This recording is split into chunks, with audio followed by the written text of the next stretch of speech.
Bonjour à vous les membres du jury, je me présente, je m'appelle Samuel Bouchard, j'ai 23 ans et je suis étudiant en troisième année en comptabilité à HEC Montréal. Et le projet que je vous présente aujourd'hui, c'est ma compagnie couteaux, les couteaux Asahi. Donc, comment ça a commencé ce projet-là? J'ai toujours été un passionné de cuisine, puis j'ai travaillé longtemps en restauration, puis je me suis toujours demandé comment c'était impossible de se procurer des couteaux de qualité sans avoir à dépenser une fortune.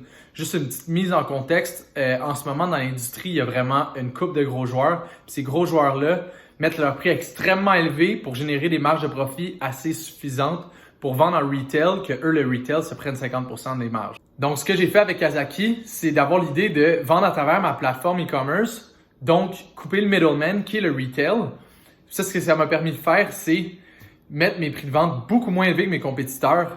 Donc, quelqu'un qui veut se procurer des couteaux de qualité pour une qualité similaire au mien, dépenserait à peu près le double du prix en magasin. Non seulement ça, mais un autre de mes objectifs, c'est d'amener un design innovatif qui n'existait tout simplement pas sur le marché. J'avais le goût d'amener un vent de couleur à l'industrie des couteaux, que je pense qu'il manquait clairement de couleur dans cette industrie-là. Puis ce que j'ai fait, c'est que j'ai trouvé un matériau qu'aucun de mes concurrents utilise. Ça s'appelle la turquoise synthétique, puis tous mes manches sont faits en ça. Ce que ça m'a permis de faire, c'est d'avoir un range de couleurs de 8 couleurs différentes.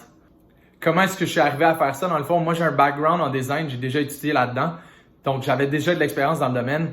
Je suis arrivé avec un design, je l'ai proposé à plein d'usines, puis il y en a une finalement qui a accepté de faire la production.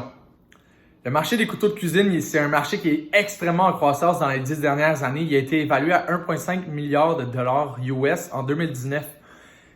Il n'y a pas beaucoup de joueurs dans le domaine. On nomme surtout Henckels, qui est une compagnie allemande, Schun, qui est une compagnie japonaise, et Global, qui est une compagnie japonaise aussi. Comment est-ce que je peux pouvoir générer des revenus avec Asahi? Dans le fond, ça va être surtout à travers ma plateforme e-commerce, comme je le fais en ce moment.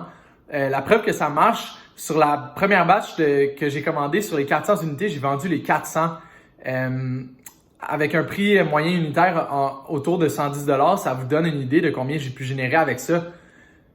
Puis ça, c'est avec une commande seulement, puis j'avais seulement 3 modèles. Maintenant, j'ai 5 modèles de 8 couleurs différentes. Puis j'ai une collection japonaise qui s'en vient, que les lames sont faites au Japon et les manches sont faites au Québec.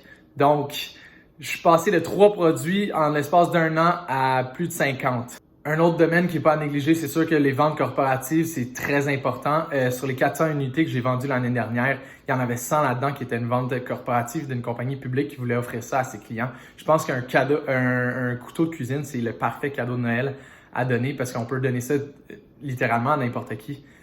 C'est sûr que vendre en retail, ce serait un de mes objectifs. Par contre, ça me prendrait une beaucoup plus grande économie d'échelle que ce que j'ai en ce moment. L'équipe d'Asahi est composée de combien de personnes? C'est moi uniquement dans le projet. Asahi, c'est un projet que j'ai toujours eu en tête depuis des années. C'est une passion que j'ai depuis que je suis tellement jeune. Puis c'est ça qui est un peu difficile en ce moment. J'essaie de tout comme faire par moi-même. Puis je suis quelqu'un d'extrêmement débrouillard, mais il y a quand même des limites à ça. Puis je pense que le programme Rémi Marcoux, le coaching que ça m'apporterait, ce serait un atout incroyable. Pourquoi est-ce que je crois être le meilleur candidat pour ce projet-là? Dans le fond, moi, je crois fermement que la créativité, c'est un des atouts les plus importants pour un entrepreneur et je déborde tout simplement de créativité, comme je vous ai dit plus tôt. J'ai un background en design, mais j'ai aussi un background en dessin et peinture. J'ai toujours eu le sens des affaires. J'avais seulement 17 ans et j'exposais déjà mes toiles dans 2 galeries à Montréal et j'avais plus d'une dizaine de murales à travers la ville que j'avais peint. Non seulement ça, je crois que je suis quelqu'un avec extrêmement beaucoup de drive. Je suis toujours arrivé à être performant à l'école, dans les sports et professionnellement en même temps. L'an dernier, j'ai fait le lancement de mon entreprise en fin novembre. Les ventes se sont super bien passées, mais je suis arrivé quand même à garder ma moyenne cumulative à l'école en haut de 3,7. Donc, être performant en affaires, mais en même temps à l'école. Finalement, le parcours Rémi Marcoux, c'est un parcours qui m'intéresse énormément. Ça fit parfaitement dans mon horaire. Je finis mon bac en fin avril, puis j'ai rien de prévu pour l'été encore. Donc, ça serait un fit parfait avec l'horaire.